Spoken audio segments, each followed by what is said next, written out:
Once upon a time, we said, I do. And then we said, I don't anymore.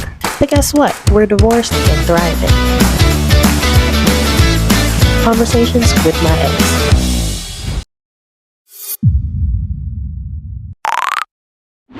All right, do the thing if you're going to do the thing.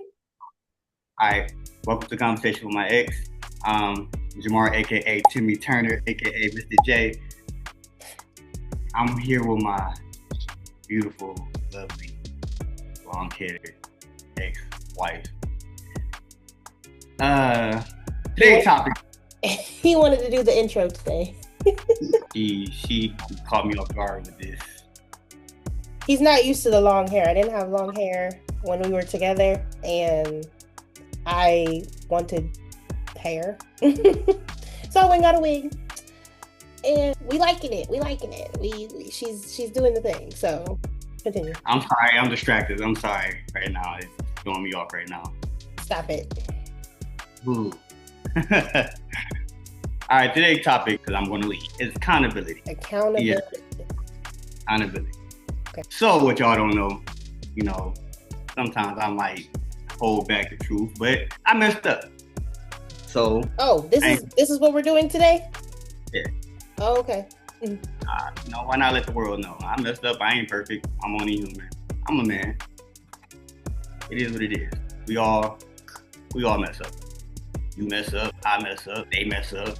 What happened was I was texting another one in another state, but cheating is cheating. So, and I guess, I know I deserve what happened. That was hard to say. God damn.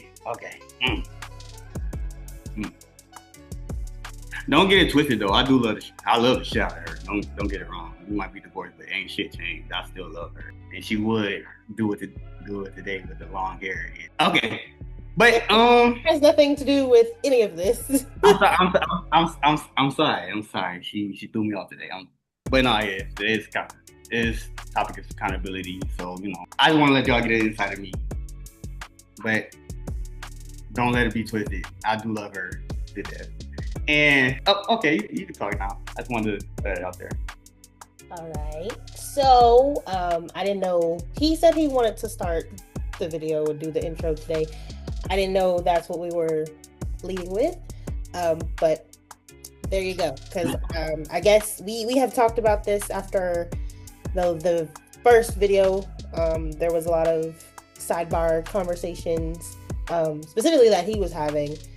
Which I wanted this series to be about reflection and just sparking those type of conversations, like how do y'all still manage to get along, and like what is it like, still having communication after your relationship ended, because that's something that most people don't talk about or don't do. They don't have generally healthy relationships after their relationship ends with their ex-partner. And so I thought the whole concept would be pretty interesting, because we do have decent conversations, very interesting conversations, and we have a generally healthy relationship, probably better than when we were married now. So that's what the whole concept of this thing we're doing is about. But honestly, this is just growth. Honestly, I feel like we would have just, again, taking back to the last video, when we say time and growth, yeah, we just took a little bit more time to get to know each other, and everything would just would have played out. You know what I'm saying? Like, I know you say that, but like, again, I don't, hindsight wise, we can say that, but like in the midst of it, that's not what it was for us. So I don't really feel like time necessarily would have been a factor. Now, again, counseling, that probably would have helped if we would have did that. But can you see me? Yeah, I can see you. Put your shit on do not disturb. Thank you. Yeah, I feel like time wasn't a factor for us. Like, we felt how we felt, we did what we did because of how we felt, and time wasn't really a thing. Hindsight, looking back, maybe time would have helped. Counseling definitely would have helped, but we're here now, so.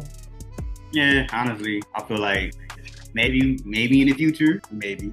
Thank you, God. But but other than that, I like the way we working out at the end of the day. But again, like I told you, my topic today, my topic today was accountability. And I'm not afraid to tell it to the world, you know, even how the hell I still feel. So regardless. So I mean, and again, like I can't let you, because again, we've had this conversation many times. That wasn't the main factor in I know getting a divorce.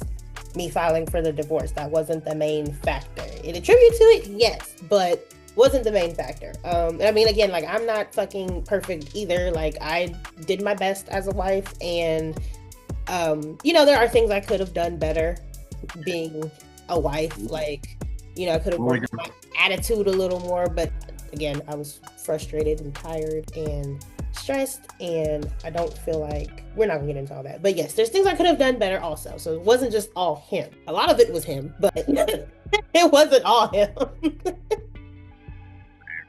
In my opinion. But that's just me. Another part of my accountability was I didn't communicate.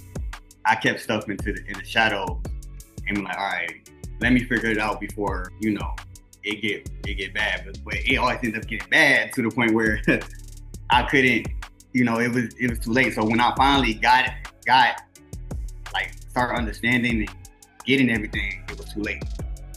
Because personally, I feel like I did good as a husband. I ain't gonna lie to you. But it was just minor hiccups, you know. Again, I'm not perfect. But off that subject. Oh, you're just gonna all right, we're done. That's it. Okay. What was your favorite memory of us when we was married? Oh God, you want to be sentimental too? Ugh. Yeah, I just want to be real. This was not where I thought this conversation was going. You're not leading anymore. You'll be favorite memory? Yes, your favorite memory.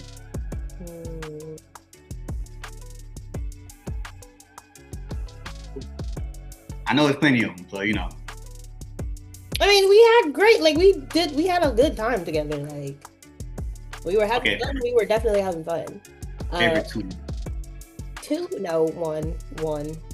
I just gotta pick one. I think one of my favorite memories, we actually talked about this, was when we went to IKEA when you know, act like I wanted to stab you. Give me another one. We already talked about that. Give me another one. That's my favorite. That's like one of my favorites. Okay. I guess I let it slide. Because, okay, let me explain. It was my favorite, one of my favorites, like top 5, because I really started seeing your interest in my interests, right? Like, you know, I went to school for design. I love design. And, you know, you kind of were like jiving with it a little bit, especially like after we moved in together. But when I actually took you to IKEA, when you said you had never been, and you were like, oh shit, this is actually dope. And then actually started like going off and exploring on your own and like getting excited about little stuff like most men wouldn't get excited about. But it was like stuff that I could relate to that I was also excited about. That made me happy.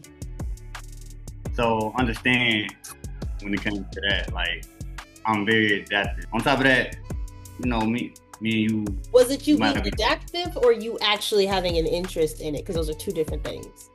Can I have the latitude of completion first? Allow me the latitude of completion. I digress.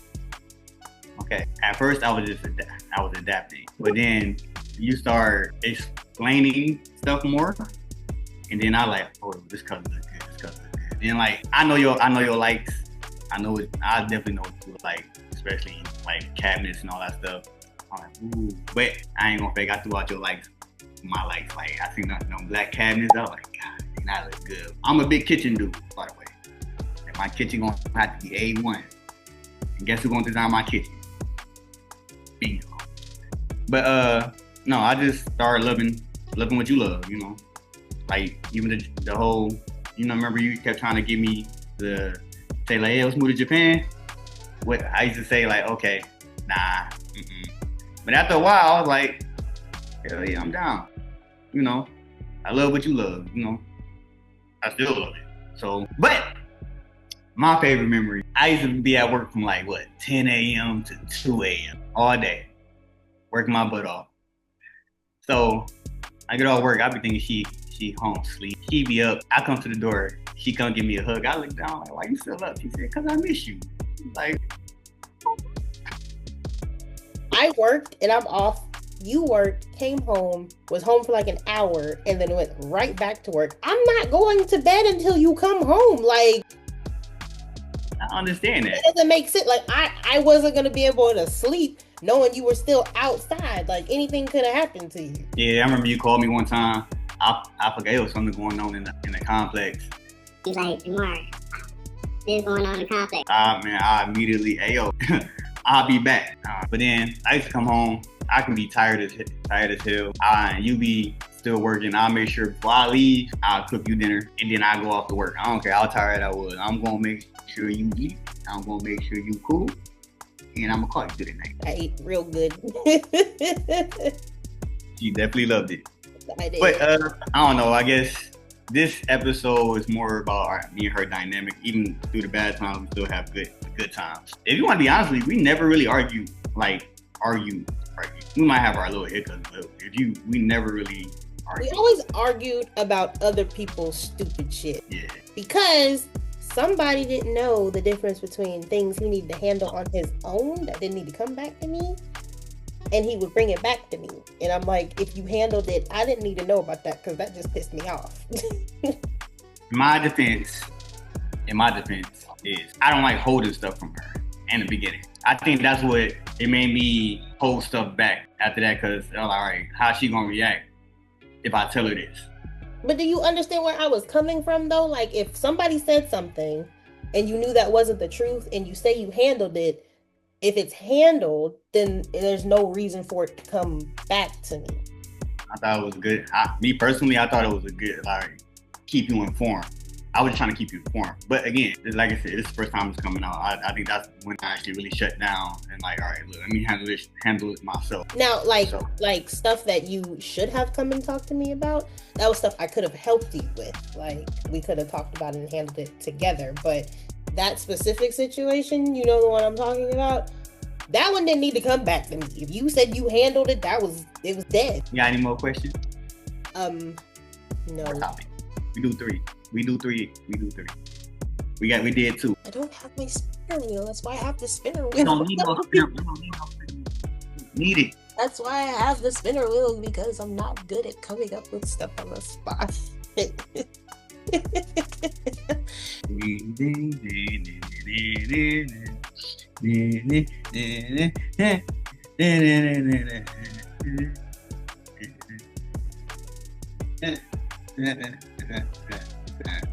Nothing. Okay. Well, thank you for watching Conversation with My Ex. I'm your co-host, Jamar, aka Timmy Turner, aka Mr. J, with my lovely, fine, beautiful ex-wife, Keith. Yeah. So y'all apparently like these conversations. They're doing pretty well on the channel. So if y'all are watching, because I've noticed in my analytics, if y'all are watching, please like. Excuse me, sir. I'm talking.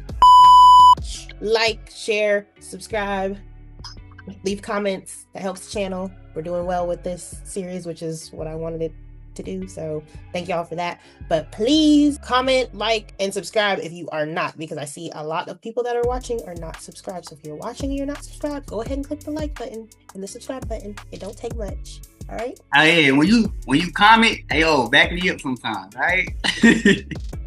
Hey, the people do what they want, okay? Back me up sometimes, man. They call it like it is. So, all right, Kane. All right, we're done.